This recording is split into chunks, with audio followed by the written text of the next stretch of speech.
Hey guys, what's up? Welcome to my channel and welcome to another Leagues of Catan Army model review type video. I can confirm today that I do actually have a battle box. It's under the tree and it's wrapped. It's hard not to confirm it. And last video I said I couldn't confirm or deny I had one because I wasn't sure. And me and my wife worked together because they sold out like immediately. And I wanted to make sure that I got one for Christmas because it's like the big thing that I wanted. If I wasn't going to get like a computer part, which I wasn't even looking at the time, it was going to be my big present that I wanted for my wife this year. I got her an equally big present.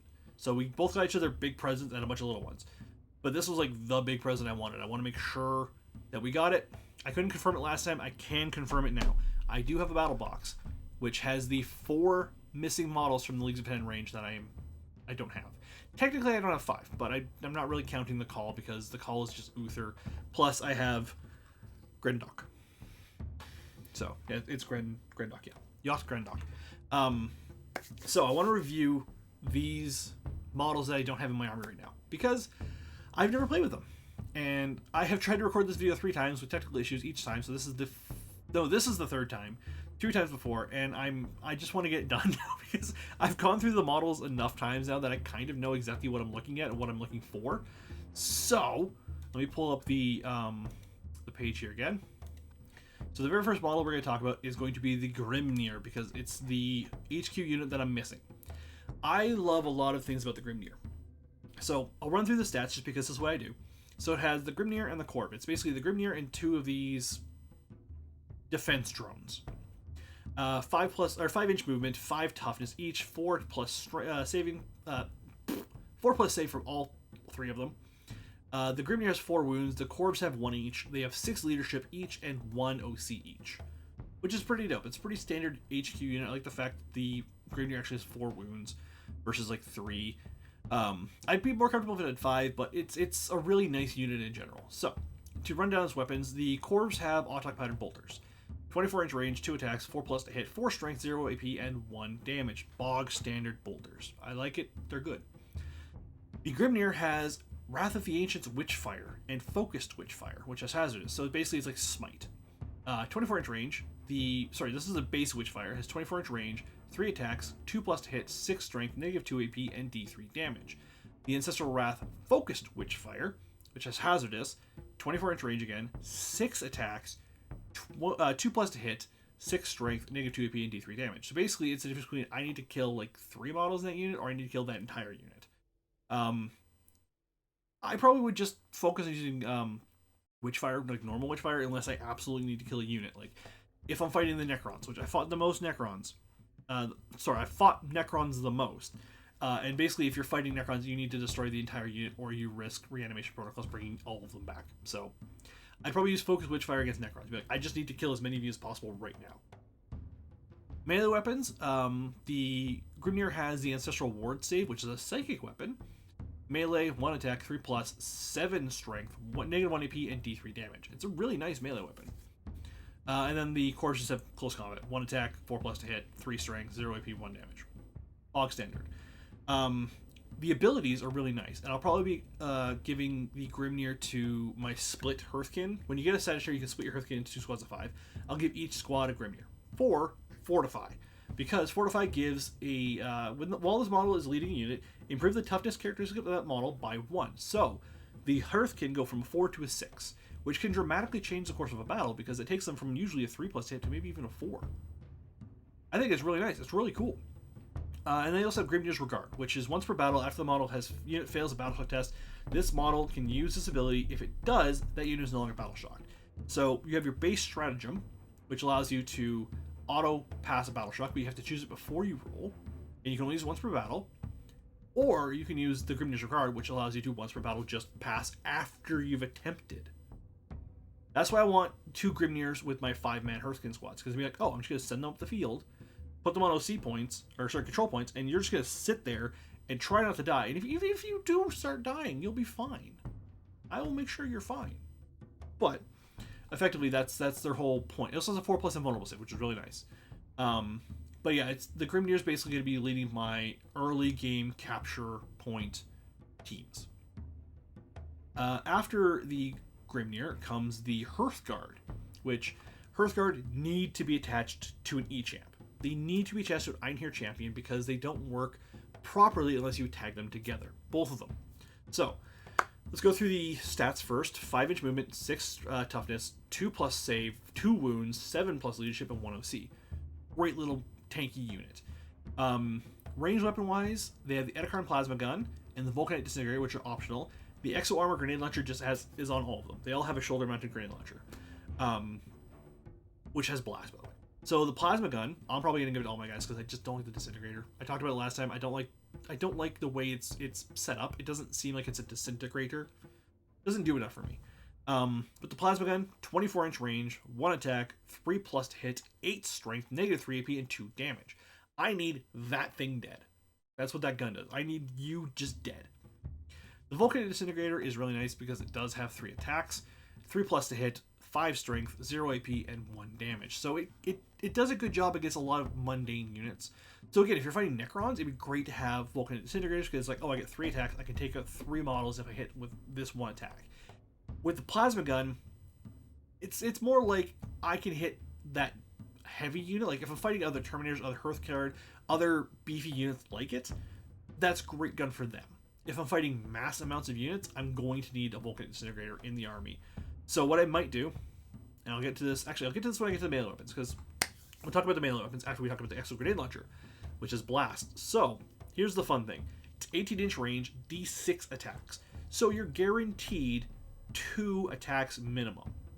I say 2 because say if you have a Hearthkid squad, 5-man unit, whatever, you get that 1 extra dice. Earthkin come in 10s. Necron Warriors come in 10s, which means you get 2 extra attacks default. So that means you get 3 attacks minimum, upwards of 8, which is really fucking cool. If you get 8 attacks with 3+ to hit, 4 strength, 0 AP, 1 damage, you can take out a lot of units in a base battle line unit. Or sorry, a lot of models in a base battle line unit. So I say unit a lot in different ways. So the Grenade Launcher is just a nice additional weapon that everything has anyways. The Concussion Gauntlet, we're in the melee weapons. The Concussion Gauntlet is not a heated debate, but a weird debate in the Leagues of Catan army right now, in the fan base of them. So you have the Concussion Gauntlet and the Plasma Gauntlet, because you have a Concussion Hammer, but that goes to the Hearthseer. So that's a completely different thing. You have really no choice. You can just give it to him or her. The Gauntlet versus the Plasma Gauntlet. So the Concussion Gauntlet, it's 2 attacks, 3+ to hit, 9 strength, -2 AP, and 2 damage. Versus the Plasma Blade, which is 3 attacks, 3+ to hit, 6 strength, -2 AP, and 1 damage. So realistically, you're trading 1 attack and 1 damage for 3 additional strength. It's one of those things like because it's got 2 attacks, I'm kind of just going to give all of my guys the Concussion Gauntlets. Because it's like, hey, I need to kill a bunch of units in melee. The Plasma Gauntlets would be great to kill a bunch of little units. But having the Concussion Gauntlets is like, oh, even if I go up against like Terminators, these things are going to be really good. I get 2 attacks. I can do a lot of damage with these. So I'm probably going to try to... Okay, well, this is the way I'm thinking about it in my head. I've got 2 squads coming in the battle box. I'm going to give 1 squad the Plasma Gun and the Plasma Blade. And I'm going to give 1 squad the Vulcanite Disintegrators and the Concussion Gauntlets. Because that way, they have both abilities to take out squads as well as take out armored units. So whichever one has the gauntlets is going to go with the thick miniature, because that makes them equal in melee. And whichever one has the plasma gauntlets is going to go with the Wrath of the Ancients marbled miniature, because they're going to be good with multiple units. Because she has the Darkstar Axe, which has 6 attacks. Plasma Gauntlet has 3 attacks, that mass amount of melee attacks right there.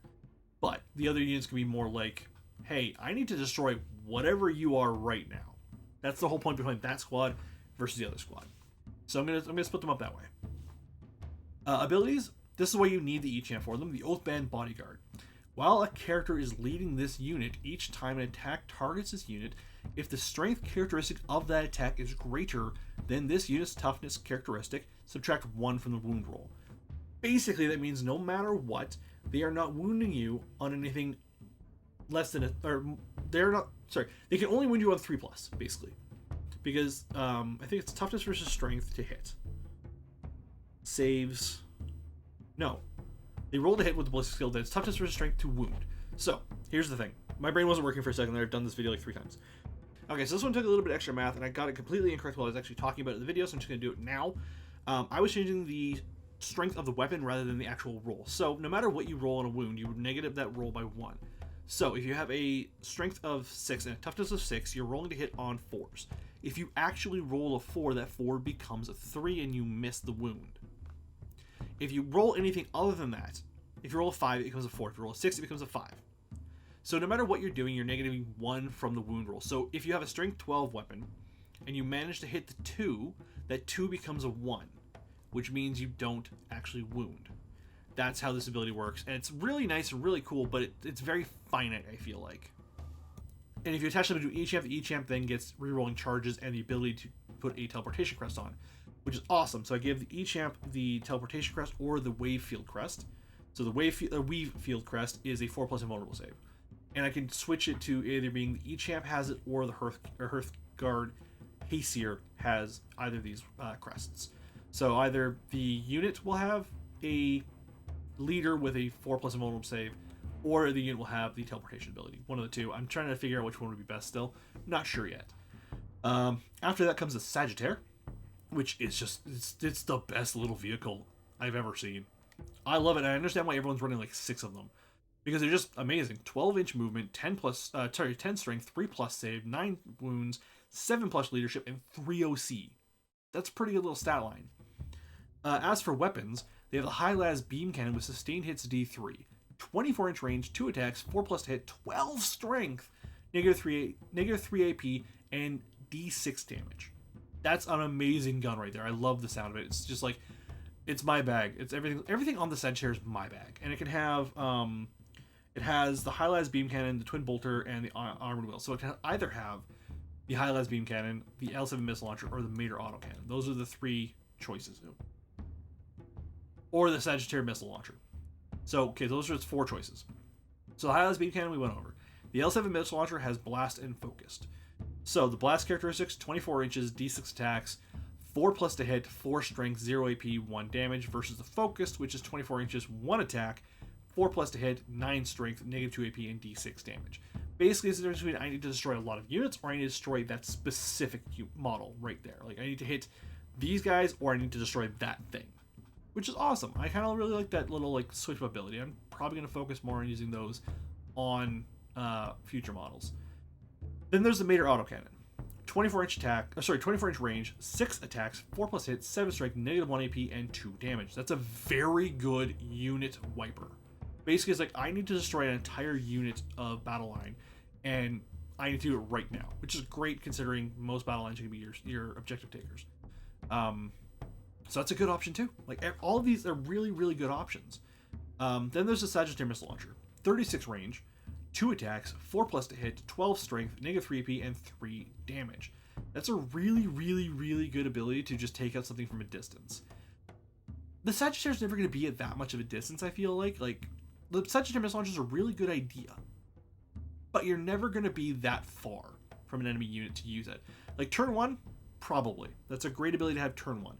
Even then, with their Scout 6 and their 12-inch movement, they're going to be right in the mix of everything immediately. So having 36-inch range, it's not that great. And then it also has the twin bolt cannons, which is sustained hit 1, twin linked, 36 inches, 3 attacks, 4+ to hit, 6 strength, -1 AP, and 2 damage, which are just fantastic little everything guns. I'm not sure which of the main weapons I'm going to use. I'm probably going to focus on the high las cannon or the L7 missile launcher. Basically because it has sustained hits D3 and blast.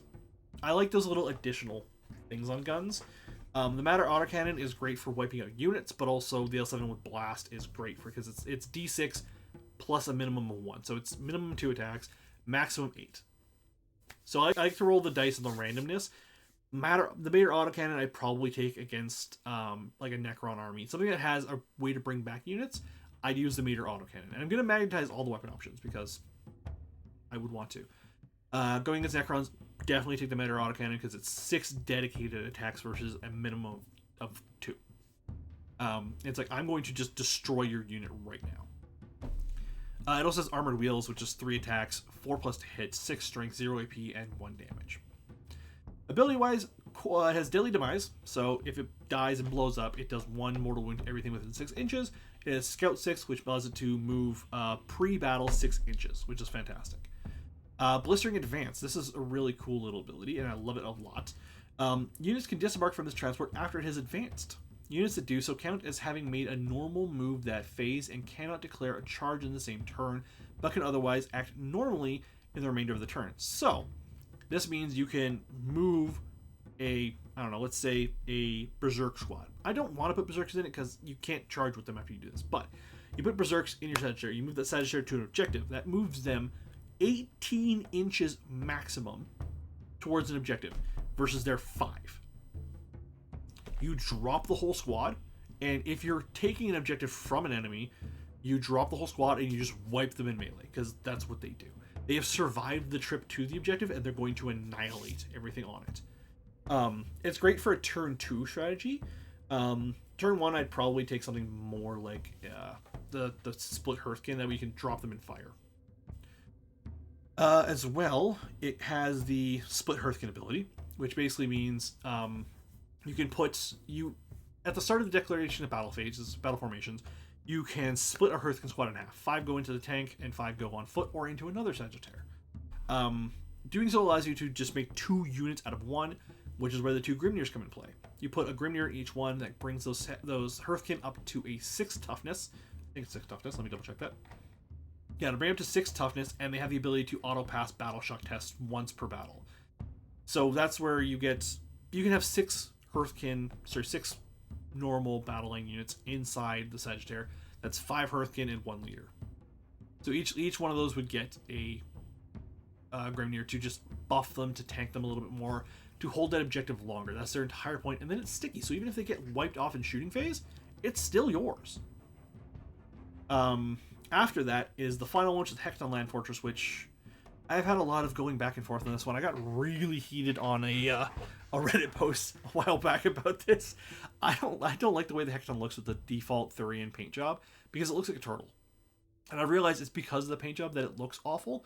I've seen some really good Hecatons that aren't painted like this, and they look really, really cool. And I can't wait to paint mine. I'm going to do streams, because I'm doing streams next year. I'm going to do streams of me building and painting and magnetizing the Hecaton Land Fortress and the Sagittarius. Maybe the Hearthguard, but I don't know. I want to have something to do in between those streams. I'm only going to be streaming once a week, or maybe more, depending on what my wife's graveyard shifts are like. Anyways, Hecaton Land Fortress. My paint job is going to be really cool. I just got to work on actually figuring out where I'm going to put certain colors. Statistics wise, 10-inch movement, 12 toughness, 2+ save, 16 wounds, 7 leadership, and 5 OC. It's a fantastic blocker. Like, you take this thing up the field and you put it in front of an objective, blocking line of sight to your units behind it. So effectively, you would put this up front, and it would take every hit that comes at it and block off entryways or heavy weapons, or even just default baseline battle units that could wipe your other battle line units. Just, I'm going to put you in front of everything, and you're just going to take the attacks. That's what it's meant to do, I think. It's got an amazing range of weapons. The Cyclic Ion Cannon has Blast, 24-inch range, D6 plus 3 hit attacks. So, just to cover it right now, because it has Blast as well, D6 plus 3, you automatically have 4 hits right there. You're firing at a full 10-man squad, that gives you 6 hits. Minimum. 6 hits minimum. Up to a maximum of what? 6, 7, 8, 9, 10, 11. 11 hits. If you roll max and they have max squad, you will wipe everything, because it's a 4+ to hit, 9 strength, -2 AP, and damage 2. If you have 2 judgment tokens on a unit, you're going to annihilate that unit. It's just going to be wiped out, which is great for battle line units. So there's a lot of other things, though, that you can have in balance towards wiping up battle line. Like, it's also got twin bolt cannons and twin ion beamers. Great for wiping up battle line units. So maybe the Cyclic Ion Blaster is not the greatest thing to take, but it's also really fun. It has the heavy Magna Rail Cannon, which has devastating wounds, and it's heavy. 30-inch range, 1 attack, 4+ to hit, 18 strength, -2 AP, and D6 plus 6 damage. This is the railgun of railguns.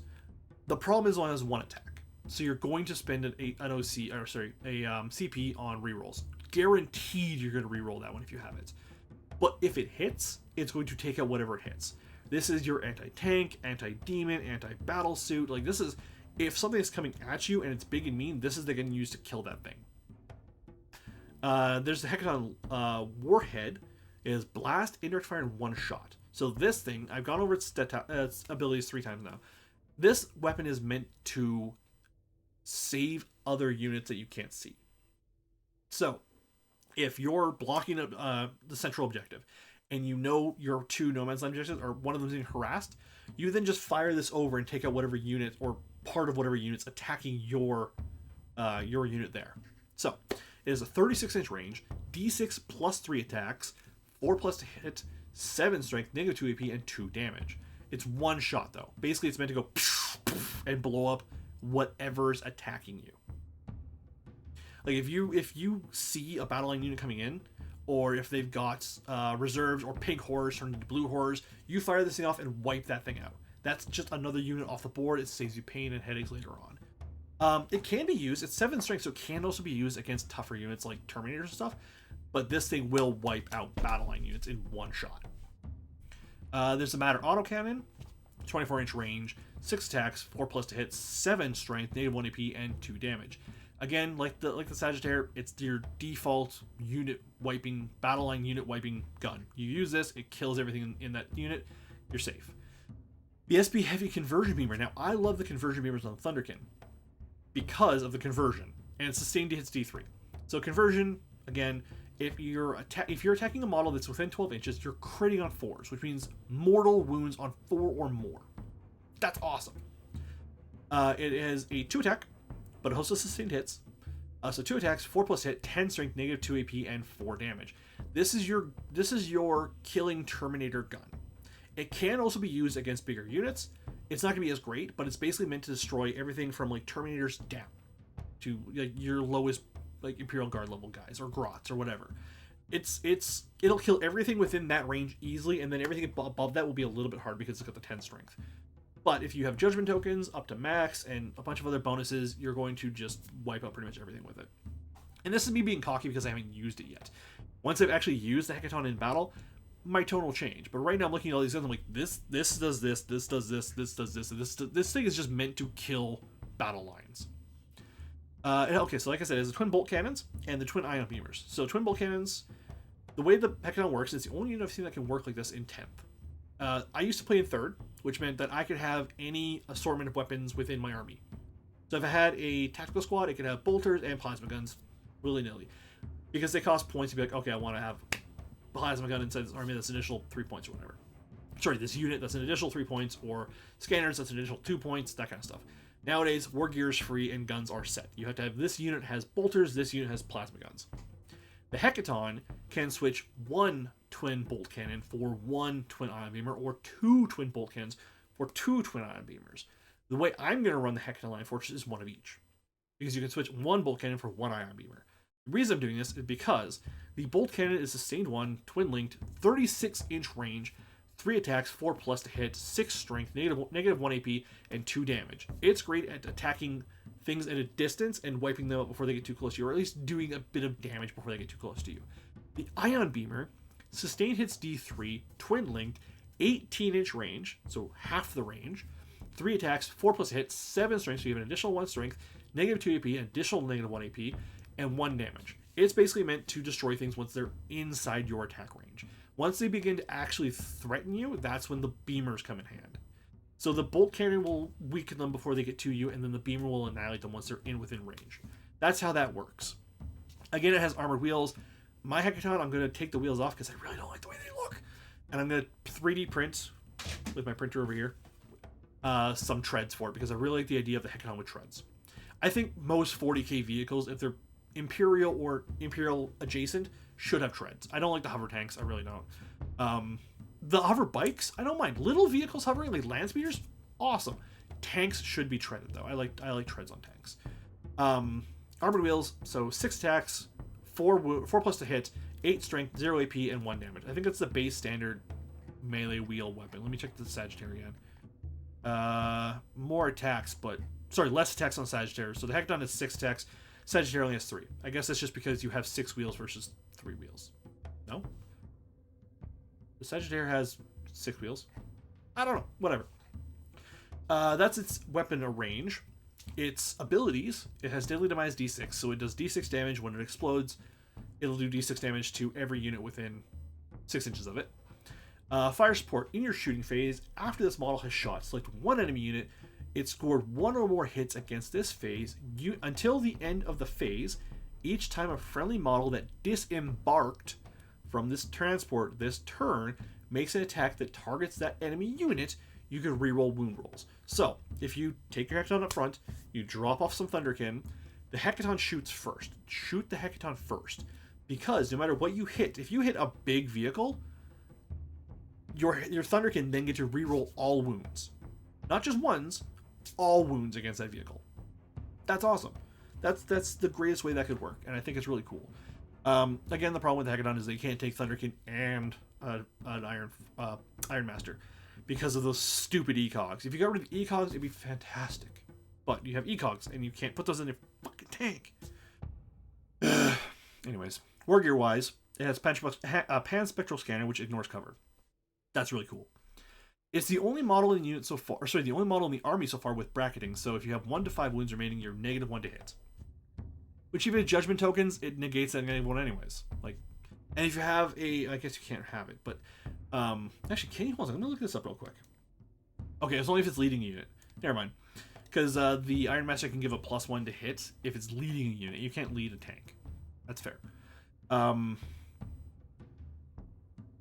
Yeah, so it can have a cyclic ion blaster, the Mater autocannon, 2 twin bolt cannons, armor wheels, and a pan-spectral scanner. So you have to choose between replacing the twin cannons, the cyclic ion cannon with a heavy conversion beamer or the Magna Rail. You can also change out the pan-spectral scanner for the warhead. Now, I would probably do that. The ability to go and attack a unit that's adjacent to me, I'll take that over ignoring cover. Because I already get the judgment tokens, which are going to give me +1 to hit, +1 to wound. There's no point in taking this pan-spectral scanner on the model. I'd rather take the warhead. Until our judgment tokens get changed, which is why I'm going to magnetize everything. Anyways, that's effectively that. That's the rundown of the missing models I have for the Leagues of Catan for the 3rd time. I apologize that I may sound rushed, I may sound a little exhausted, but I've recorded this video 3 times. Twice today, once before, just to kind of get this rundown done, because I know I have this battle box, and I know these models are coming, and I want to learn how to use them. And I think doing this video 3 times has really helped me get to the point of being able to understand how these models are going to work. Thank you so much for watching. I hope you enjoyed what you watched. If you have any questions, leave them in the comments below. I will do my best to answer any Leagues of Catan related questions about the units discussed here or the units discussed in the last video. I shall see you guys next time. Have a good day, and goodbye.